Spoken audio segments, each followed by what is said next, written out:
بسم اللہ الرحمن الرحیم۔ حامدن و مسلیاً این خان ریسرچ سوسائٹی سے حاضر خدمت ہے آپ کا بھائی مفتی نذیر احمد خان۔ روزے کے اور نماز کے انقلابی اثرات ہماری زندگیوں پہ مرتب کیوں نہیں ہوتے، یہ آج ہمارے جمعے کا موضوع تھا۔ تو عرض یہ ہے کہ بجائے نماز روزے میں کمزوری تلاش کرنے کے ہمیں اپنا محاسبہ کرنا چاہیے۔ ایک طالب علم ہے، کلاس میں بیٹھا ہوا ہے، استاذ پڑھا رہا ہے اور اس طالب علم کی استاذ کے سبق کی طرف توجہ نہیں ہے۔ کلاس ختم ہو گئی، وہ طالب علم شکایت کر رہا ہے کہ مجھے تو سمجھ میں کچھ نہیں آیا۔ تو اس کی یہ شکایت بے جا اس لیے ہوگی کہ وہ اگرچہ کلاس میں موجود تھا لیکن اس کا دل و دماغ سبق کی طرف متوجہ نہیں تھا۔ اللہ تعالیٰ نماز کے بارے میں، نماز کے تعلق سے اللہ تعالیٰ فرما رہا ہے ان الصلاۃ تنہی عن الفحشاء والمنکر، بے شک نماز آوارگی سے، گمراہی سے، برائی سے، فحاشی سے نماز روکتی ہے۔ لیکن ہماری نمازیں ہمیں آوارگی اور گناہ کے کاموں سے نہیں بچاتی، جیسے مسجد سے نکل جاتے ہیں بالکل بدل جاتے ہیں۔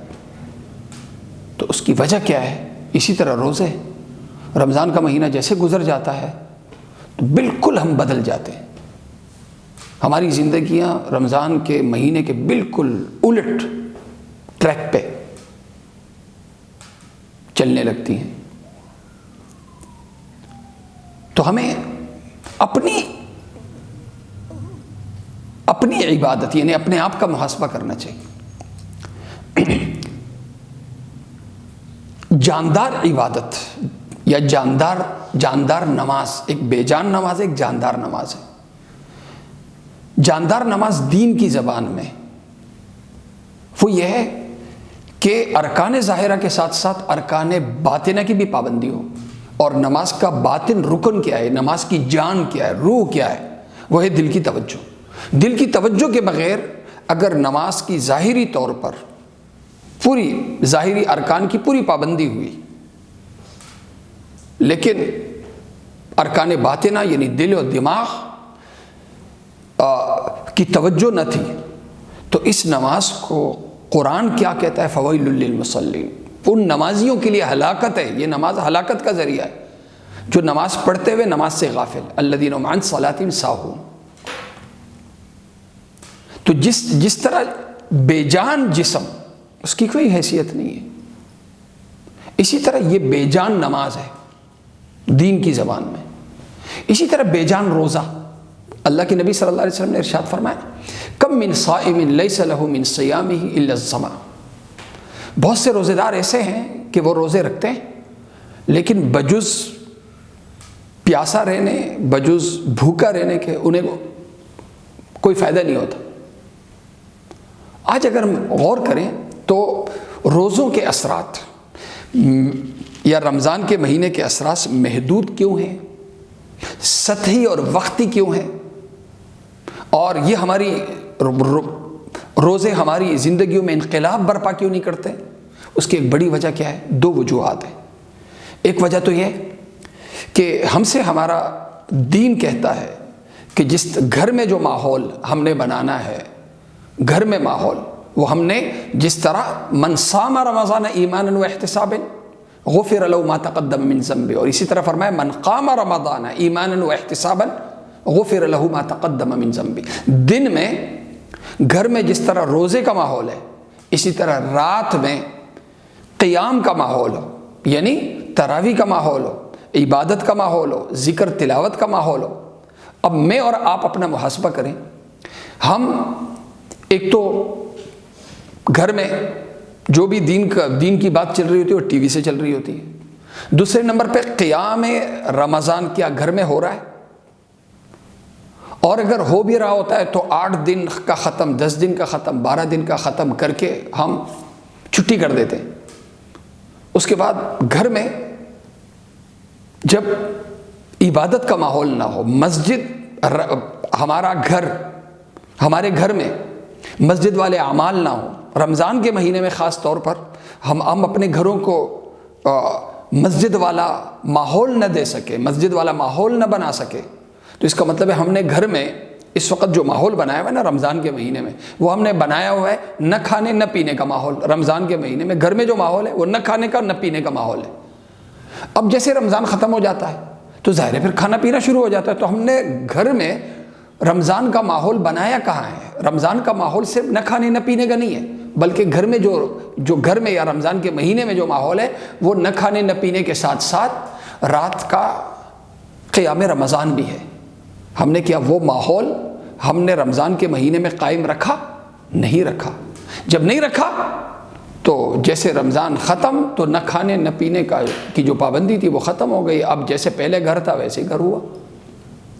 تو ایک تو یہ کہ ہم رمضان کے مہینے میں اپنے گھر کو چینج کریں، یہ گھر ایسا نظر آئے جیسے مسجد ہے، مسجد والے اعمال ہمارے گھر میں ہوں، خاص طور پر رات میں۔ تو جب رمضان گزرے گا اور جب گھر میں یہ قیام رمضان کی وجہ سے مسجد والا ماحول پیدا ہو چکا ہوگا تو پھر انشاءاللہ شکایت نہیں ہوگی۔ یہ جو مسجد کا ماحول گھر میں بنا ہوا ہوگا، یہ مسجد والا ماحول یہ ہماری طاقت بنے گا، اور رمضان کے جو اثرات ہوں گے وہ پورے سال ہم محسوس کریں گے۔ دوسری جو وجہ ہے وہ یہ ہے کہ آج ہم نے روزے سے جو ٹارگٹ کیا ہوا ہے وہ ہم نے دو چیزیں کی ہوئی ہے، نہ کھانا نہ پینا، یعنی دو اعضاء ہم نے ٹارگٹ کیے ہوئے، پیٹ اور شرمگاہ۔ حالانکہ یہ تو ظاہر، یہ تو ارکان ظاہرہ ہے، یہ تو جسم ہے روزے کا۔ روزے کی جان کیا ہے؟ روزے کی جان ہے کہ یہ جو حلال کی ہم نے پابندی لگائی، کھانا حلال ہے، پینا حلال ہے، اس سے تو ہم رک رہے ہیں، لیکن جو حرام ہے کیا حرام سے بھی رک رہے ہیں؟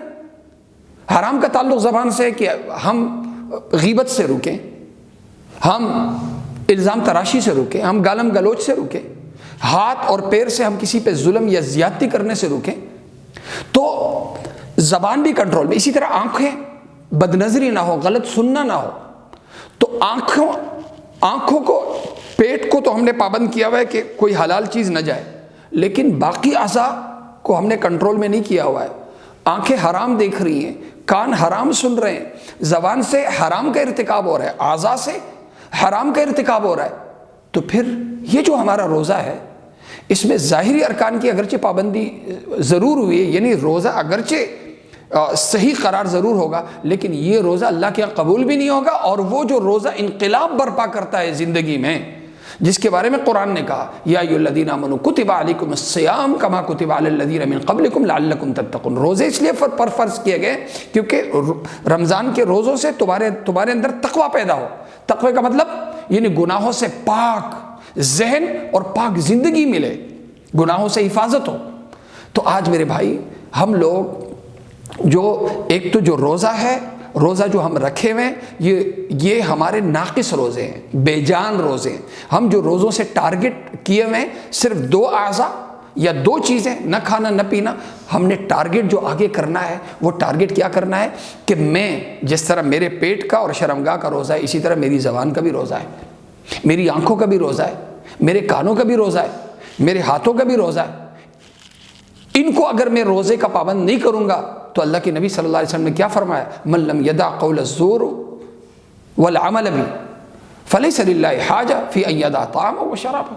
پھر ایسے روزے کی پھر اللہ کو کوئی ضرورت نہیں، یہ روزہ اللہ کیا قبول نہیں ہے۔ تو ہم جو ٹارگٹ کریں روزے سے ارکان ظاہرہ یعنی پیٹ اور شرمگاہ، ارکان باطنہ یعنی میرے روزے کی جان، میرے روزے کی روح، وہ خاص طور پر زبان ہے، آنکھیں ہیں، اعضاء ہیں اور باقی اعضاء ہیں۔ ان کو ہم جب ٹارگٹ کریں گے تو انشاءاللہ ٹارگٹ جب نیت ہوگی تو ساتھ ساتھ پھر عمل بھی ہوگا۔ تو حرام سے ہم اپنے آپ کو رمضان میں دور رکھیں۔ اسی طرح مکروہ اعمال سے، مکروہ جو ناپسندیدہ ہیں ان سے بھی، جو فضول ہیں، غلط جو فضول ہیں، بیکار ہیں، جس میں وقت کا اور پیسے کا ضیاع ہوتا ہے، جیسے سگریٹ ہو گیا اور پان ہو گیا، نسوار ہو گیا، یہ جو چیزیں ہیں ان سے بھی اپنے آپ کو ہم دور رکھیں۔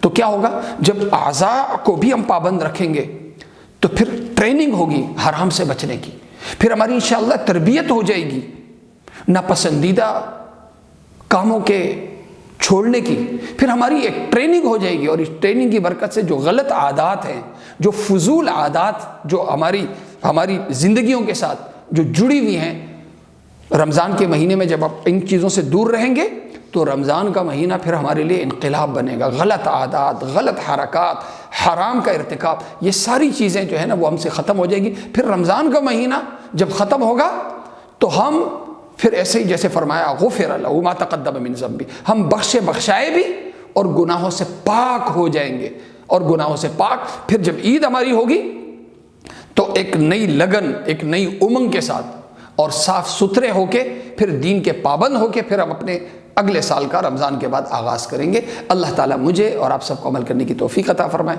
وآخر دعوانا ان الحمد للہ رب العالمین۔